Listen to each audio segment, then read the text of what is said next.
तुझी कोणती चूक मागात पडते माहितीये? तुझं हे अपेक्षांचं ओझं. आता तू म्हणशील कोणत्या अपेक्षा? सांगतो, सगळं काही उलगडून सांगतो, शांतपणे ऐक फक्त.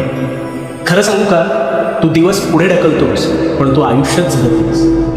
म्हणजे उद्या पाऊस पडेल का हे तू सांगू शकतोस का?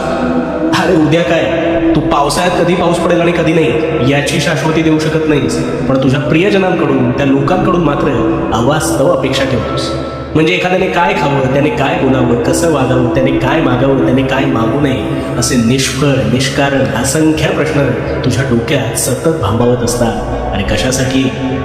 ह्याने वेळ आहे ना, हा वेळ तुझा खर्ची होणार आहे आणि समोरील व्यक्तीला गाडी मात्र काही फरक पडणार नाही. सापशिडीचा खेळ खेळताना ज्यावेळी तू फासे टाकतोस तेव्हा किती अंक येणार हे निश्चित सांगू शकतोस का रे? नाही ना, कारण तू निव्वळ अंदाज बांधू शकतोस. पण या माणसांच्या बाबतीत तू अंदाज नाही, अपेक्षा ठेवतोस. इथेच चुकतोस आणि नित्य नियमाप्रमाणे तुझा अपेक्षा भंग होतोच आणि कायमच होणार आहे. कारण ज्याला जसं वागायचं तो तसंच वागणार, हा ज्याचा त्याचा नियम. आता तुला काय करायचं हे सांगतो. तर तुला इतरांना सोडून अपेक्षा ह्या स्वतःकडून ठेवायच्या.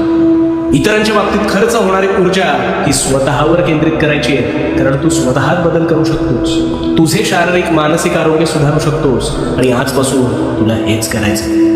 अपेक्षा फक्त स्वतःकडून ठेवायच्या, जेणेकरून तुला कधीच त्यांचं ओझं वाटणार नाही. अरे एक साधी गोष्ट ध्यानात घे, सगळंच जर तुझ्या मनाप्रमाणे झालं असतं तर ह्या चढ उतारांशिवाय तुझं आयुष्य हे नीरस झालं असतं. आणि म्हणून अपेक्षांच्या ओझ्याची चूक सुधार आणि तुझ्या उत्कर्षासाठी अपेक्षा ह्या तुझ्यापुरतीच मर्यादित ठेव.